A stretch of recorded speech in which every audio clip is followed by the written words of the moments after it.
বন্য শুকরের হামলায় আহত দুই ব্যক্তি। ঘটনাকে কেন্দ্র করে চাঞ্চল্য ছড়িয়ে পড়ে মানিকচকের ভূতনি থানার অন্তর্গত আলাদি এলাকায়। আহত দুই ব্যক্তি মানিকচক গ্রামীণ হাসপাতালে চিকিৎসাধীন রয়েছে। এমন ঘটনায় রীতিমতো আতঙ্কে রয়েছেন এলাকাবাসী। আহত দুই ব্যক্তির নাম সঞ্জয় মণ্ডল এবং রাম মণ্ডল। জানা গিয়েছে, মঙ্গলবার আনুমানিক সন্ধ্যা নাগাদ জমি থেকে কাজ সেরে বাড়ি ফিরছিলেন ওই দুই ব্যক্তি।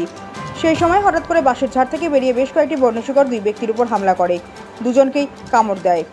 একজনের হাতে এবং আরও একজনের পায়ে কামড় দেয়, ফলে রক্তাক্ত হয় দুজনই। মঙ্গলবার রাতে দুজনকে মানিকচক গ্রামীণ হাসপাতালে নিয়ে আসা হয়। বর্তমানে হাসপাতালে চিকিৎসাধীন অবস্থায় রয়েছে দুজন।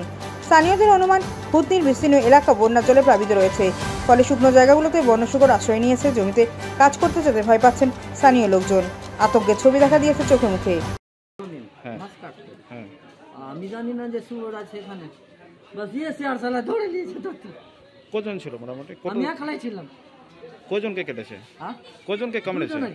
তারপরে ওই ছিল ফেরোনে দূরে, মানে এইটা দিয়ে রাস্তা ধরে যে গিয়েছে জল ছিল তো ও কো ধরে নিয়েছে, ওকে এখানে ধরেছে। কিন্তু কোন শুয়ার এদের উপরে হামলা করে মানে জোরে ভাব ছিল, তা এসে আর কামড়ে দিয়েছে। কজন ছিল এরা? 3-4 জন ছিল। কজনকে কামড়েছে? দুজনকে কামড়েছে। বেশি খারাপ হয়ে গেছে। এটা আর আছে। এই দুজনের নাম কি আছে? দুজনের সঞ্জয় মণ্ডল, একটা রাম মণ্ডল। বাড়ি কোথায় এদের? ভূতনি আলাদা।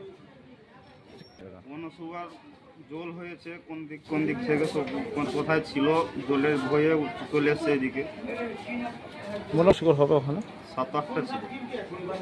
কোথায় আছেন? হ্যাঁ, ভয়ের মধ্যে সব। ভয় লাগছে আপনাদের? রাত্রে কেউ যাচ্ছে না জলে। ভয় লাগছে না? আপনার নাম? হ্যাঁ, আপনার নাম? ঘন্টু মণ্ডল।